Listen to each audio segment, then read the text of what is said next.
Chapter 13 Back Alleys of Cairo.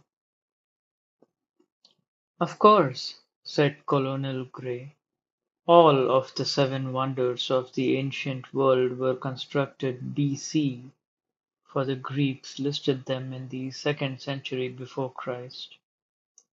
All gone now save the oldest and the largest. His right hand, which now had been fanning him with his hat, gestured westward towards the Nile. The pyramids of Giza remain as the sole survivors, built 2000 years before Nebuchadnezzar conceived of hanging gardens, infinitely old when the bronze fragments of the toppled colossus of Rhodes were carted away by a junk dealer.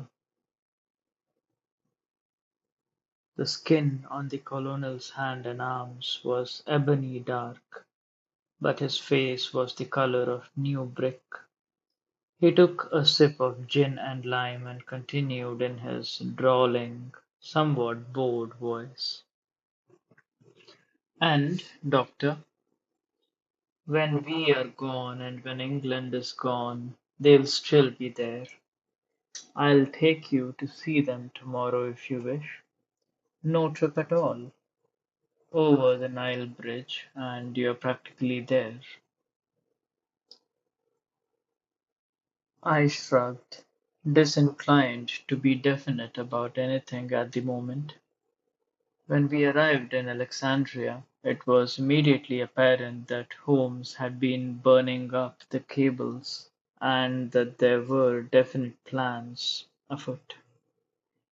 He had placed me in the hands of Colonel Grey for safekeeping to Cairo, whilst he involved himself in who knows what in the port of Alexandria, and possibly that of Rosetta as well. The colonel was obviously an English Egyptian hand.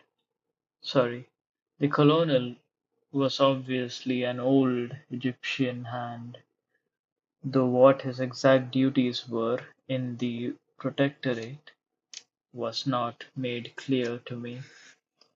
He got me to Shepherd's Hotel, which was all I cared about. That sedate establishment, centre of British society in Cairo, was welcome indeed. And I'm sure some colour came back to my face at the mere sight of it. We were seated on the veranda ascending to a hallowed custom of the area known as the sunset drink. Grey, a fountain of general knowledge, regaled me with stories of Richard Lepsius's German expedition in '43, his excavations at the Sphinx, which had led to mention of the adjacent pyramids. Frankly, I was rather surfeited with discussions of the wonders of this ancient land, and sought to divert the conversation to more modern and informative channels. Colonel, aren't there an unusual number of military in the area? For a moment his eyes registered surprise over the rim of his glasses. Then he grunted. Colonel Grey commanded a large variety of grunts, all uninformative. Has there been local trouble? I persisted. Nothing on the surface, he finally said, cautiously. A feeling, then? Understand you chaps can sense that sort of feeling. He agreed with this and set about to prove that I was right. Egypt has closer ties with the Orient than with Europe, you know. Orientals are, underneath, a frightfully superstitious lot. Then, one of those religious revival periods is overdue among the Moslems. The native town seems to have the wind up over some prophecy or rumor, Probably the latter, since he seemed disposed to drop the matter. I prodded him. Not something like the Mahdi business. Heavens no! A wild tale, no doubt. Something about a prophet from the grave. A squib appeared in the Al-Ahram. He registered on my puzzled expression. Our leading paper. Unusual for them to comment on the gossip of the mosques and bazaars, but Colonel Grey's glass made contact with the table between us. "Care for another?" he asked, tentatively. "Thank you, no. Look here, awfully grateful for your acting as guide and what not, but I rather imagine I'm an inconvenience. I'll have dinner here, at the hotel, and fancy a good long sleep." "Mr. Holmes did express concern about your condition," said Mr. Gray. I sensed he was glad for the opportunity to unload me.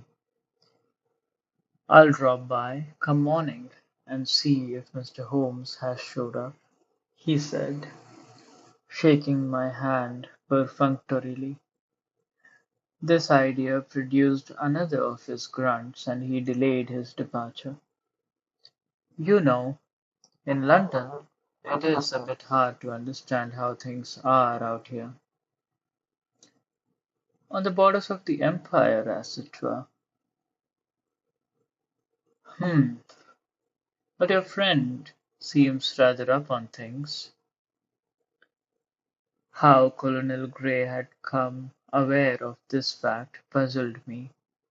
I wondered if he was really the choleric-faced, stereotyped colonial official that he seemed to be.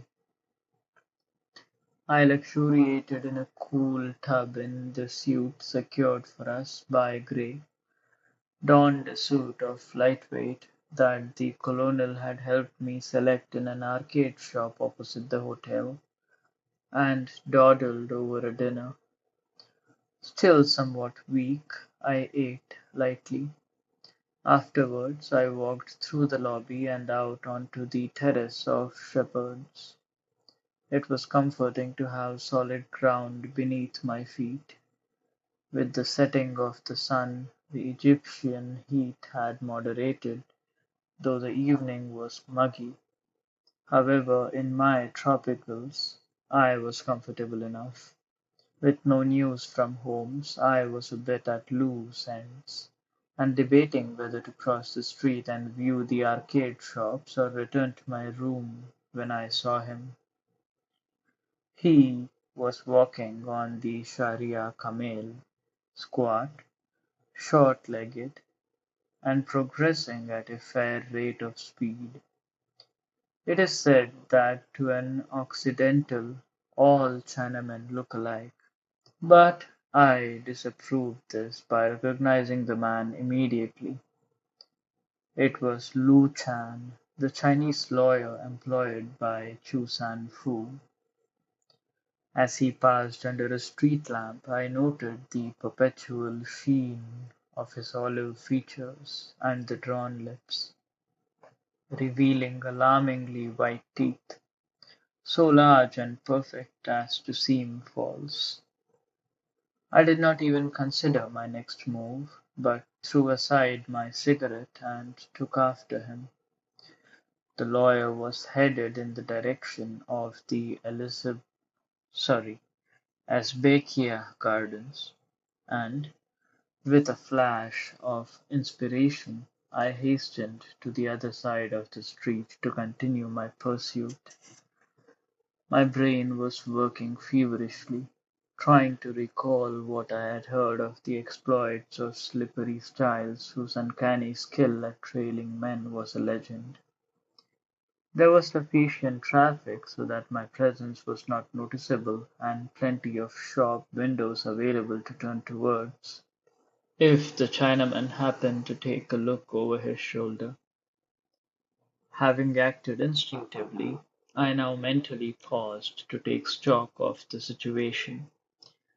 The fact that the London lawyer was in Cairo was at first surprising, but with Chu San Fu headed for the Nile, what more reasonable than that members of his criminal group were already in Egypt?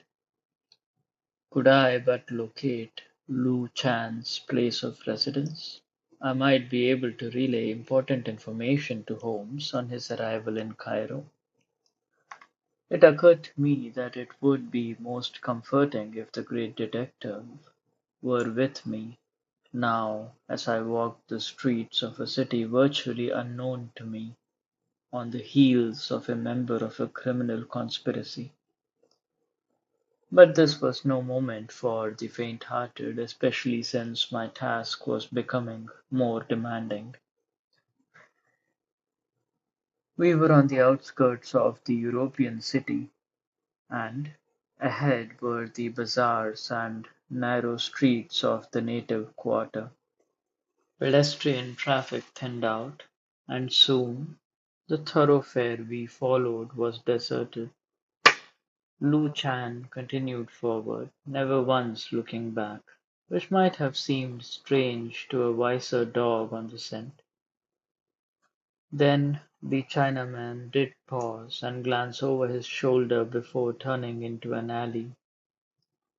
His move could not have happened at a worse time, for I was, though in the opposite side of the street, badly positioned, near one of the infrequent street lamps. However, Lu Chan made no note of me, turning purposefully into the dark alley, and it was then that some sense forced itself upon me. He's leading me into a trap, I thought. Somehow he or a cohort spotted me at the hotel, and he has baited me into the open. Well, two can play that game, I thought, with a surge of confidence. I continued down the street, steeling myself not to even glance at the alley mouth into which the lawyer had ducked. At the next intersection, I turned to the right and passed the corner. The native quarter was deserted, all inhabitants having withdrawn to their lodgings. No surprise that, since Cairo was known to wake early, with no observers about, I accelerated into a trot that brought me, somewhat short-winded, to the next corner. I did not round it, but rather peered towards where I felt the alley opening might be. If Lu Chan emerged, I would have him under observation whilst hidden myself. But there was no sign of the Chinaman. Now I faced an impasse. My best bet seemed to be to try to return to Shepherd's, but if the minions of Chu San Fu were after me, they could well overtake me in the darkened streets of this quarter of Cairo, and no one would be wiser. I had no weapon to forestall them, and chided myself for leaving my revolver in my suitcase at the hotel.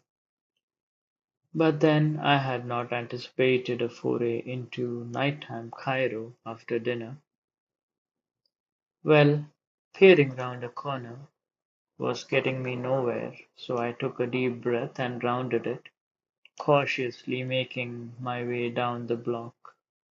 The alley did open on to the street I had chosen, and I slipped into it, feeling somewhat the better for the total darkness that enveloped me. I could see nothing, but could not be seen either. Such was my thought. Lu Chan must have entered a building facing the alley. Perhaps, after all, he was not conscious that he was being followed. I could traverse the narrow footway, regain the street on the other side, and beat a hasty retreat, making note of the locale for a report to Holmes. Keeping the fingers on one hand on the wall on my right, I moved in the planned direction at a snail's pace indeed, for I was in horror of stumbling over some obstruction, like a baggy pants clown in a circus. Somewhat surprisingly, I moved silently in the Stygian darkness, and was conscious of the dim light at the alley end, which spelled escape. Then I heard the soft, sibilant sound of a voice, and a curtain was raised almost by my head, allowing a shaft of light to split the night. I froze, and then instinctively moved to the wall beside me, pressing my back to it. The voice was a mumble of sound, and then I heard a chair being moved within the ground floor room on the other side of the wall. A shadow crossed the light emanating from the window. I eased closer to the aperture, removed my hat, and, summoning all the nerve at my command, stole a peek into the room. Lu Chan had seated himself at a plain round table, and standing opposite him was the impressive form of the Manchurian wrestler who had been my jailer when Chu San Fu had kidnapped me in London. The Chinese lawyer was looking upward at the muscular figure, something he would have had to do even if he were not seated. "The yacht should arrive sometime tomorrow," he said. Evidently the statement had significance, for the Manchurian nodded. Good heavens, I thought, with a flood of elation. I am privy to a conference here. Possibly the key to the strange series of events will be revealed to me. What a coup! We must be prepared for his coming, continued Lu Chan. Whatever else he intended to say, I did not learn, for a heavy palm was slapped across my mouth, stifling all but my faintest sounds of protest. Nor could I put up an effective struggle, for my arm, more like a nautical hawser, encircled my arms and body. I did get in a couple of backward kicks with my heels, but no avail. Suddenly the arm encircling me slid away, as did the one over my mouth, and to my amazement I was free. There was the soft sound of a falling body, and I turned, and found a large form motionless on the pavement of the alley. It was the other Manchurian, for there were two of them, brothers, employed by Chu San Fu. I hadn't the slightest idea of what had happened. Possibly a fallen object, like a flower pot, had fortuitously felled my captor. One thing was clear: they were onto my presence. In a flash I recalled that to the Chinese, surprise is akin to fear, and is the breeder of it. This fact, well tested by experience, had to be used, or my goose was cooked to a turn. Steeling myself, I marched through the door on the far side of the window into an odoriferous hallway, and then through another door into the room I had observed. Lu Chan wore a bland expression of satisfaction, and there was a gleam of cunning in his small obsidian eyes, which faded when he realized that I was present without escort.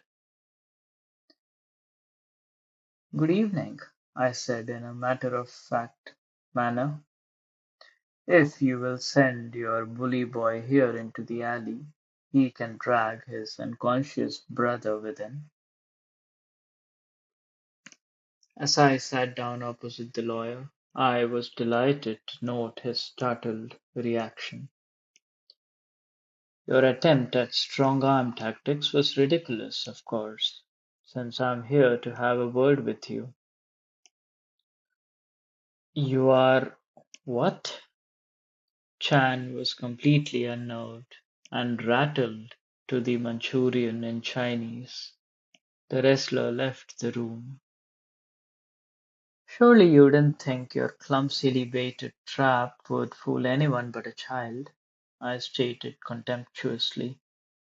Even the sometimes obtuse Inspector Lestrade would have laughed at it.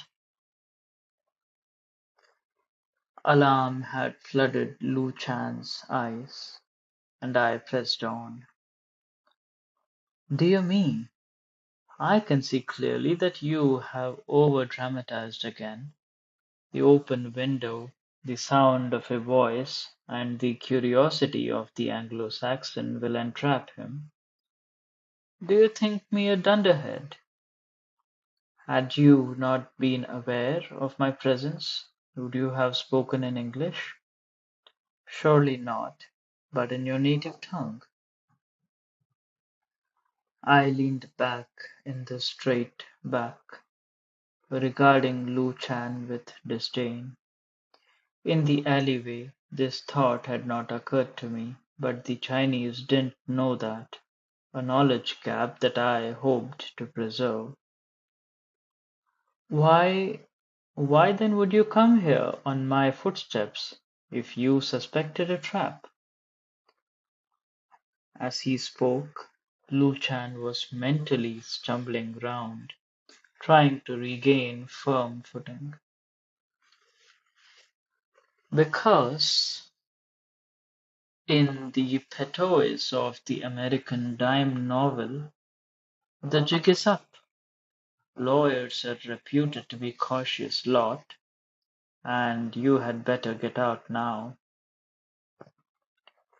Consternation and confusion fought a battle on his face, since the best defense against a counterattack is to never let it get started. I continued to knife him verbally, all the while trying to preserve an icy facade. I can afford to be generous with advice. Surely here I am completely safe. I indicated my dingy surroundings airily, as though I were seated in the Commissioner's office at New Scotland Yard. Lu Chan almost sputtered. In fact, he did. You, the intimate and associate of that devil Holmes, think you are safe with us? Completely. I leaned over the table, spearing him with an outstretched finger. A very effective gesture that, and one that I had seen Sherlock Holmes use to enforce a point. If Chu Sanfu arrives tomorrow in Cairo, you cannot have him meet me. What might I tell him about the destruction of his London organization? Lu Chan's round face froze. He did not grasp what I was touching on, but the sound was ominous. His worried eyes were fastened on me with an unspoken question. I summoned an answer. You recall that the Limehouse squad just happened to have a veritable blueprint of every part of Chu Sanfu's operations in London. Where do you think it came from? Your files. Rather careless to have such information in your safe, don't you think? I'll wager Chu Sanfu will. My safe was not opened. Wasn't it? Furthermore, he continued desperately, as though trying to forestall the fatal moment, none of my records were missing. I actually laughed. It wasn't easy, but I believe I pulled it off rather well. They were photographed. But that's illegal. So it is. You should have a good case. Let's see, who will you sue? The master cracksman who got into your office? The photographer? I did not choose to reveal that Slim Gilligan had performed both jobs. Possibly the man who planned the whole thing. Holmes! He exclaimed, and the taste of the word was gall and wormwood. Emotion twisted the Chinaman's face as he imagined disaster. Then the spark of cunning re-entered his eyes.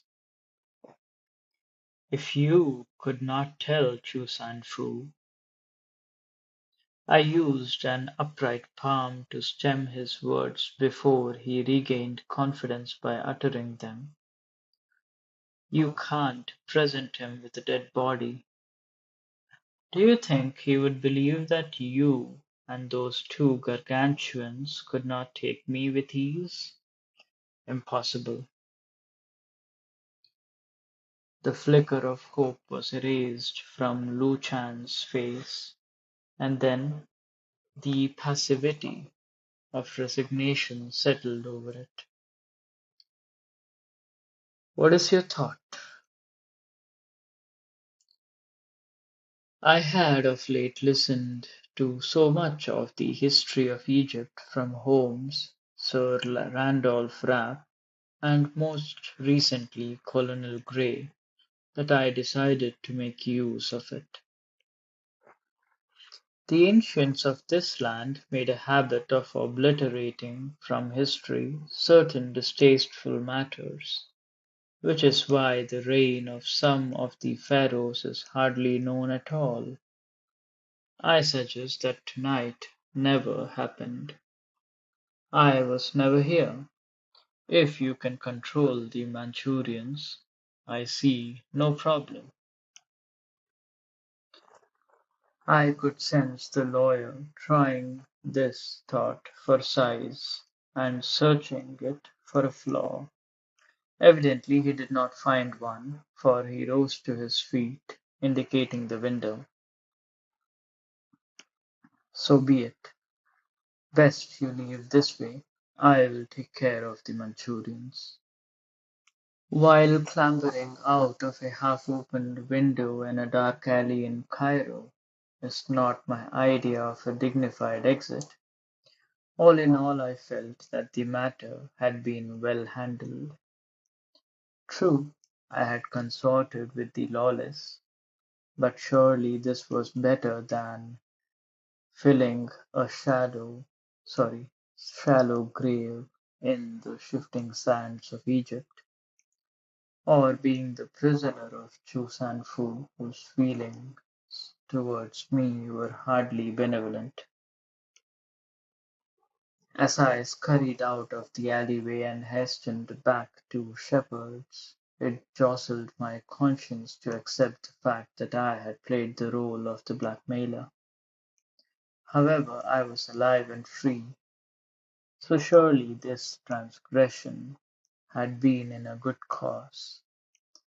If I could muster an alibi for my solo flight into the dark doings in far-off places, I cannot in conscience deny a certain pride that provided me with great joy when I regained the lobby of the hotel, only to run into an irate and anxious Colonel Grey.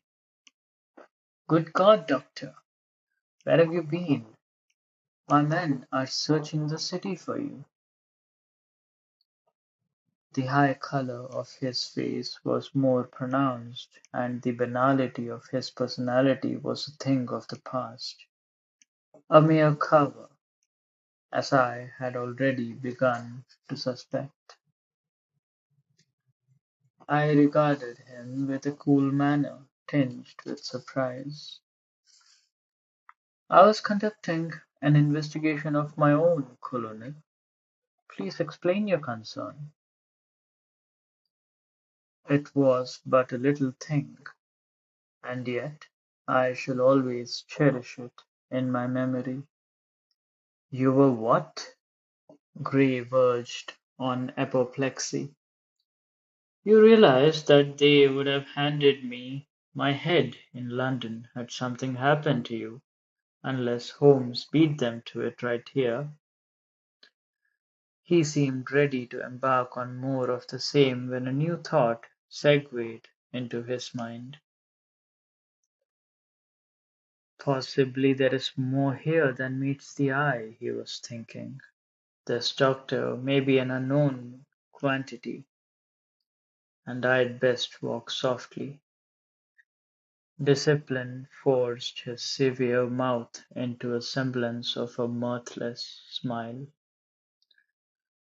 Forgive my concerns, sir, but you are a visitor to these shores. These were but words to cover an awkward situation. Gray knew it, and suspected that I did as well. He was grateful to have an escape hatch. A Mr. Orloff from the Foreign Office has arrived, Doctor, and has been asking for you. I took the liberty of allowing him entry to your suite. Excellent, Colonel. I am in your debt. Gray almost clicked his heels as I made my way towards the lift, with, I hope, a preoccupied expression. Now there was no doubt in my mind regarding the colonel's activities in Egypt. A squad of men were searching the city for me, and he could maneuver the hotel staff at will. Gray was military intelligence. The dark shadow of Orlov had shown up in Cairo. We had been transported by a naval vessel. Obviously Holmes was not the only one concerned by the doings of Chu San Fu in the land of the Nile. Outside our suite, I took the precaution of knocking on the door before fitting my key in the lock. Bursting unannounced into a room containing Orlov was no way to ensure a safe existence. The rotund security agent was comfortably seated in a chair, the steel-rimmed hat that he so often employed, such an awesome weapon in his hands, close by. I may have detected a smidgen of concern vanishing from his green eyes. There was about him a quality always helpful to my ego. Orlov habitually treated me as an equal, an abrupt departure from his usual good sense, but I always felt the better for his faulty judgment. "I trust," he said with his lazy smile, "that Colonel Grey knows of your return. The gentleman tends to be excitable." "Choose and Foo's people are here in Cairo," I blurted out. "You spotted them?" "The lawyer, Lu Chan, and those two Manchurian bodyguards, one of whom you laid out like a mackerel, as I recall." "Ah, yes, the altercation on Baker Street. I would seem that you have been busy." "Happy chance. I just happened to spot Lu Chan." "Or he let you do so," replied Orlov. "That thought did occur to me," I said, and was thankful that the security agent didn't pursue the matter. "That Chu would have some of his apparatus here awaiting his arrival is reasonable. I wonder if they know what he has in mind. I doubt it, I said, expressing a thought that had crossed my mind when closeted with Lu Chan in the native quarter. In fact, I'm not certain his people are too enthusiastic. Dissension in the ranks? They may feel they are following a falling star. Orlov's eyes could not suppress a slight glow. There are times, Watson, when you do surprise me. And myself as well, I thought. Then I wondered how I was going to explain all this to Holmes. The sleuth would insist on the details that Orlov chose to ignore. The moment of truth was close by, for there was the sound of a key in the lock, and Holmes's thin form entered the room. "Aha!" he exclaimed, tossing his deerstalker on a chair. "The eagles gather to do battle with the forces of darkness," was Orlov's contribution, and a surprising one since humor was not prominent in his makeup. "What news?" inquired Holmes. "You do look much better, Watson," he added, as his eyes swiveled to Orlov. "What you expected," said the security agent. "Voices have been bought and tongues have been wagging like the snowball downhill. A rumor has gathered strength. I judge it to be an expensive but effective bit of propaganda." "You mean the Moslem unrest?" I asked, and noted that both Holmes and Orlov looked at me in surprise. "There was mention of it in the local paper," I added. "Do tell," said Orlov. "An indication of how far this groundswell has progressed." "Happily," Holmes elaborated, "in a land, nay, continent, where the printed word is in the hands of a few, a tale told on a caravan trail or a whisper in the bazaar carries more weight than the front page of the Times. In Egypt we are not far removed from the town crier, and when a story goes from mouth to ear, it never loses in the telling." Holmes and Orlov were looking at each other, and a silence fell. I began to get that feeling again, the same that I experienced when my friend consorted with his brother, Mycroft, and one sensed that there was unspoken communication as two minds evaluated facts, each knowing the line of thought that the other was following. However, this was not as unusual as it seemed at first glance, for Wakefield Orlov was an extension of Mycroft Holmes. The walking arsenal, as Holmes described him, was the steel forged to strike terror in the hearts of the enemies of the nation. That this unusual man chose to display an antagonism towards the enemies of Sherlock Holmes was another matter. Finally the detective broke the vacuum of silence. "You have been in touch with London?" Orlov nodded. "Finally, Whitehall and Downing Street seem aware that there is a pending crisis out here." A cabinet meeting was called, and a lengthy, sometimes heated, debate followed. In the end it was agreed that since a British subject who had been of service to the Empire was on the spot, he should approach the matter. It is hoped that it can be resolved without embarrassment to the Crown. There was another pause as the security agent's words sank in. Orlov continued in a casual tone. If you pull this off, you may have to refuse knighthood a second time. Holmes dismissed this idea with a gesture. Poor Mycroft will be accused of nepotism. It was Bellinger and Lord Cantlemere who swung the day. I understand Cantlemere was quite grandiose in his references to you, mentioning, among other things, wooden ships and iron men.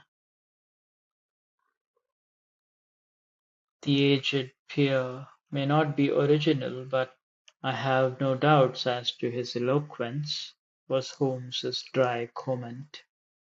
His eyes captured my startled ones. Well, Watson, we had best come up with something, or we dare not show our faces on Baker Street again. We indeed, as near as I can figure out, you are practically Viceroy of Egypt. Let us not dramatize, old chap. Surely the word "unofficial" will be used in all dispatches and echoed by that august personage in Balmoral Castle. Orloff distrusted politicians and disliked anything but the direct approach, but he tried to be fair. Really the only solution, you know.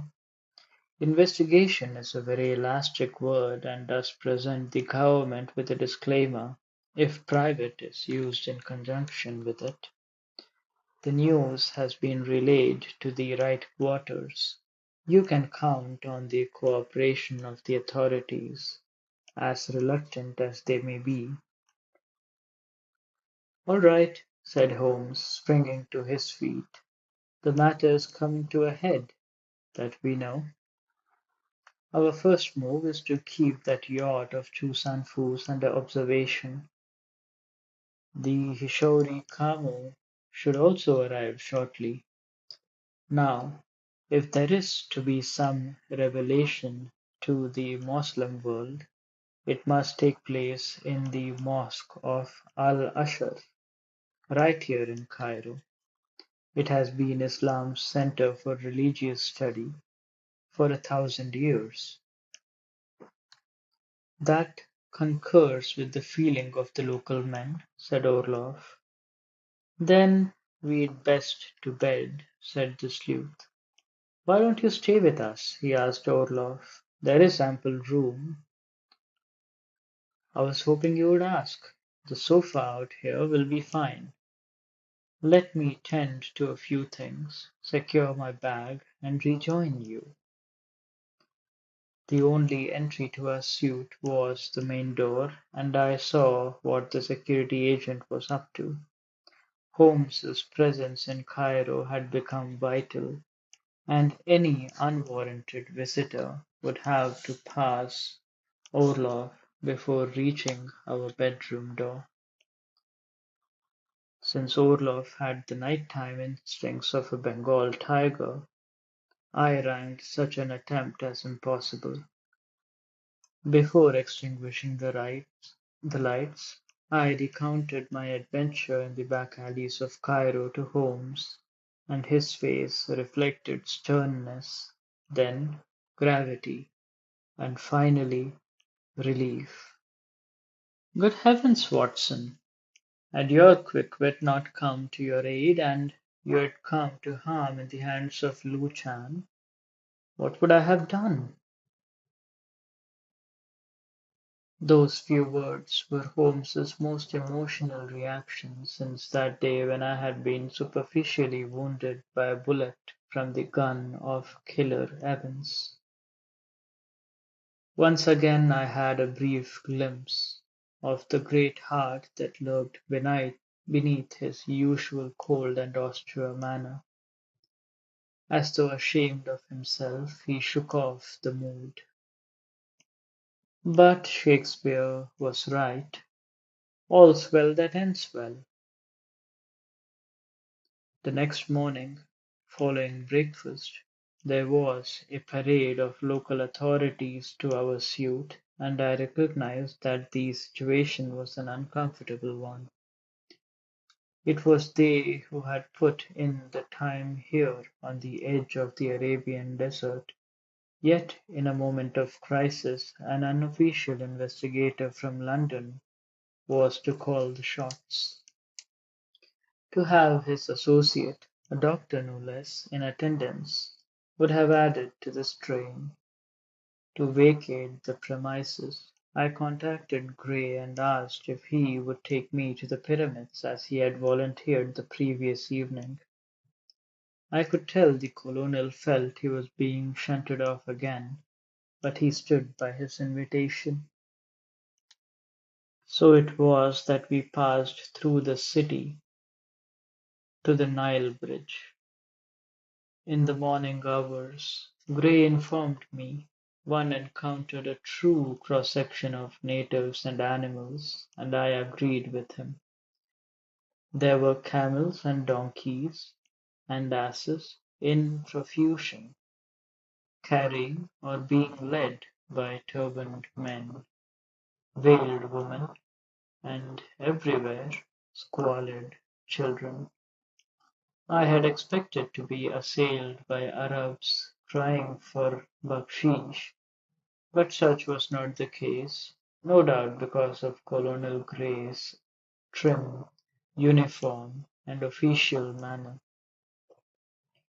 On the other side of the Nile, donkeys awaited us, and we mounted them and set off in the direction of the three huge figures, triangular lighthouses rising from a sea of sand. Gray may have supervised such a visit, and he had in fact mentioned the Prince of Wales's tour of Egypt. Since I recalled that this took place in '62, he obviously had been on the scene a long time. He had cautioned me about the heat and took pains to remind me of my weakened condition upon my arrival in Egypt. As a precaution, I took my small medical kit with me. The black valise rode nicely in a saddle pouch on my donkey. The monuments or tombs seemed but a stone's throw, but proved to be considerably further. I suggested visiting the largest, that of Cheops. As we drew closer, I was amazed that the pyramid, rising more than 400 feet, did not seem that tall. But the blazing sun, reflected from these stones in a dazzling manner, made an estimation difficult. At its base I was imbued with the thought of climbing to the top, an idea that found little favour in Colonel Gray's eyes. However, it did not seem difficult, since the pyramid resembled a huge staircase, if one can accept steps 4 feet high. Gray decided to humor me, and close to half an hour later, sweaty and breathless, I was atop the oldest and largest of its kind. In former times it had been taller, but now its apex was a platform that extended 30 or more feet. Having Gray with me proved invaluable, since he pointed out and named other pyramids easily seen along the various smaller tombs. From where I stood, the emerald green of the valley of the Nile was of breathless beauty. In contrast, the vast desert that was everywhere beyond the fruitful reach of the great river was awesome in its absolute desolation. Gray's warnings about the midday heat were made in a genuinely concerned voice, and I began to heed them, feeling as though I was in Neville's Turkish baths on Northumberland Avenue. There was no shade, nor did there seem to be any on the base of the pyramid either, with the midday sun blazing on all four sides. Gray took me to the north side, saying that if we descended two-thirds of the way, we could gain the entrance to the tomb of Cheops, and find refuge from the inferno. I agreed to this idea promptly. Gray cautioned me to step to the very edge of each of the great stones, a necessity if one wished to see the step below. Heights have always bothered me, but did not on this occasion, for all I could think of was relief from the desert sun and heat. Our descent was really a succession of 4-foot jumps from one tier to the next. Finally we made it into a dark corridor that pitched sharply downwards. It was airy and cool, thank heavens. Or so it seemed in comparison to my ill-conceived climb, which I felt must have melted the superfluous fat from my frame. Gray offered to take me to the king's and queen's chambers, but since I understood there was little to see, I declined.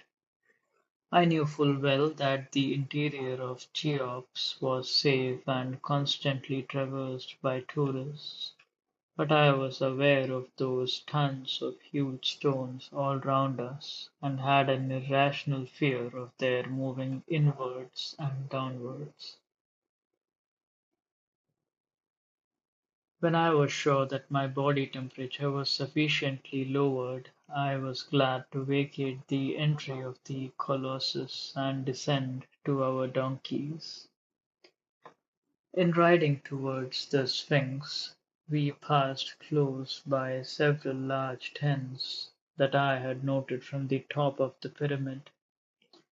Gray had explained that they indicated Arabs from the south and would be struck when the heat lessened and the Bedouins chose to continue, probably to Cairo.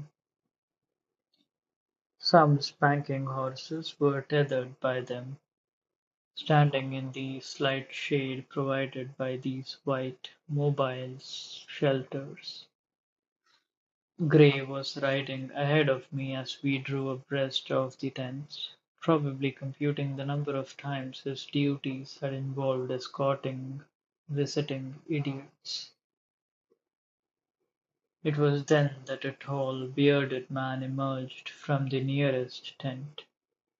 He was clad in flowing garments that to my untrained eyes seemed of excellent quality.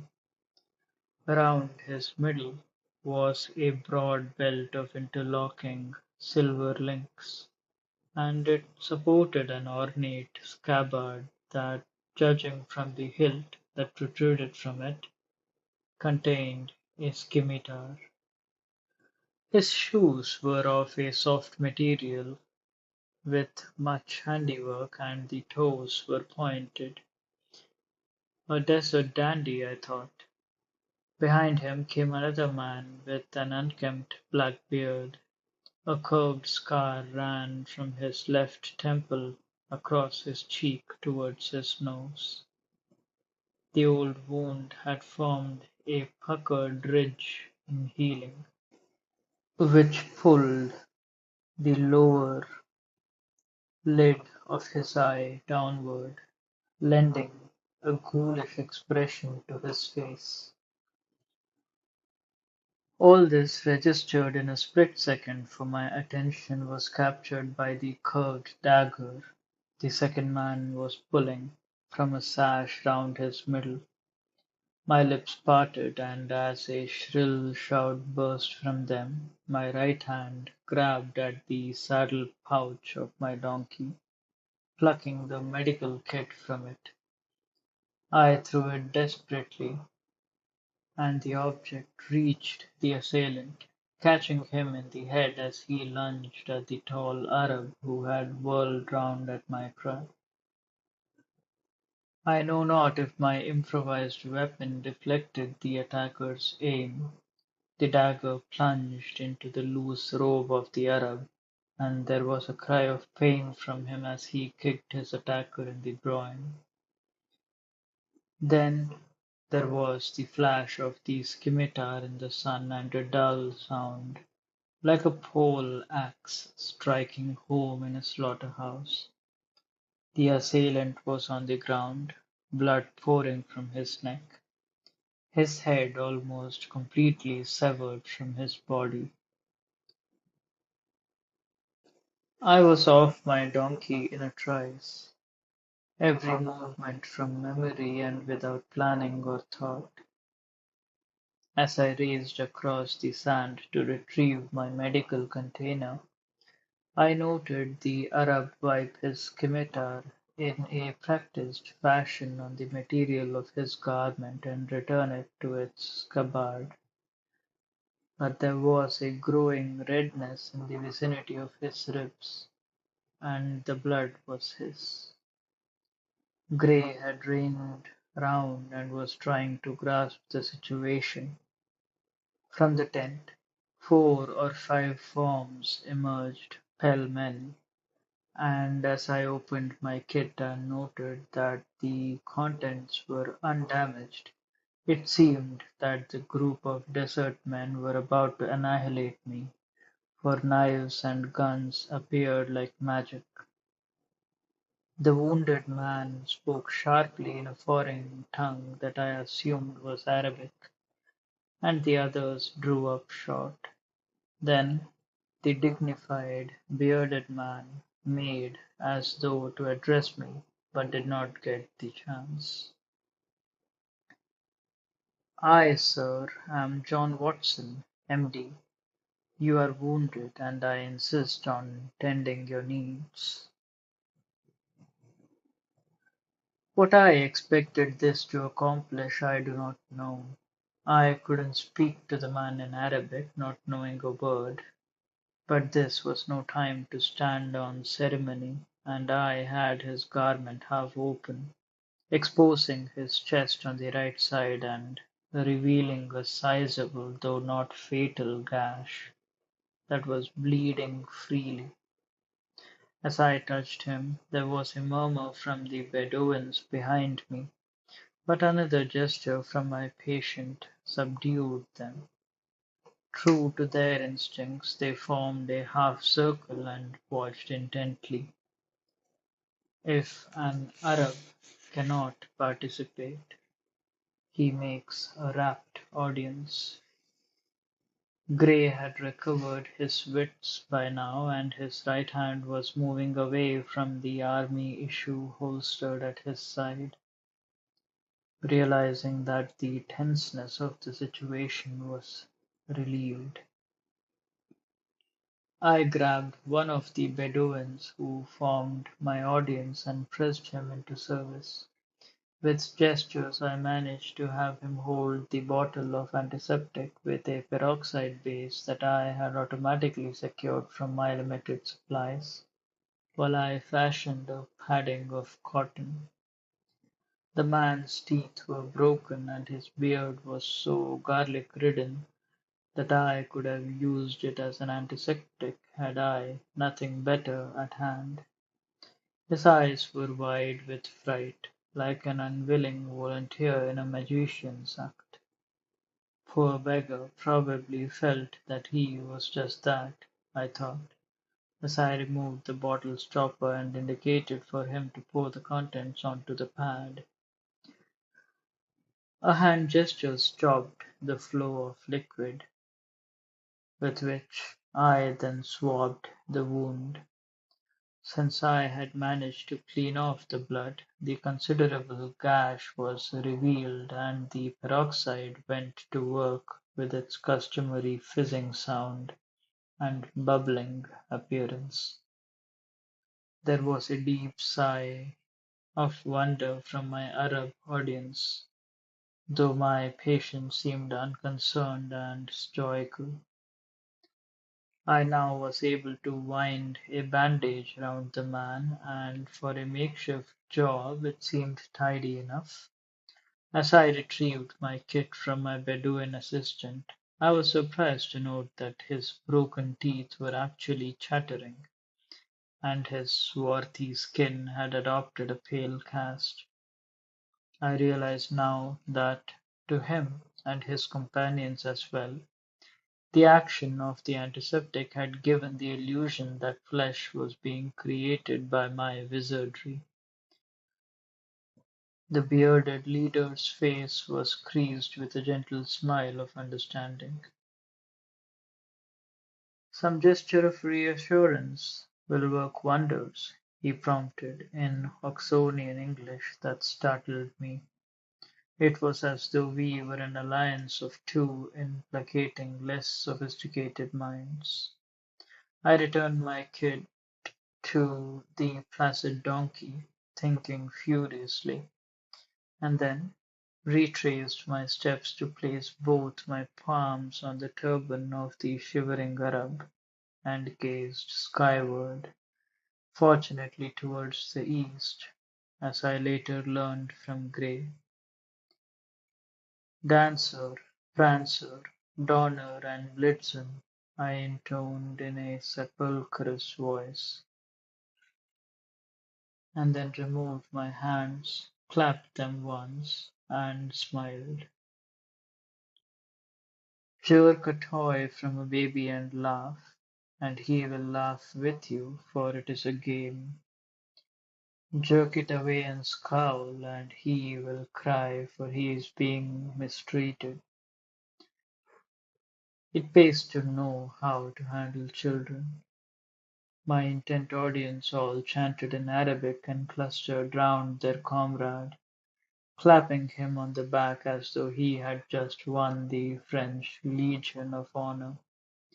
My patient showed no signs of indisposition from his bloodletting, seemed pleased. "Aside from your medical expertise, doctor, your alarm may have prevented my wound from being fatal. I trust our paths will cross again, for I am in your debt." He turned to bark orders to his crew, a sinister-looking group really, and they set themselves to work, striking the tents and dragging off the body of the late assailant.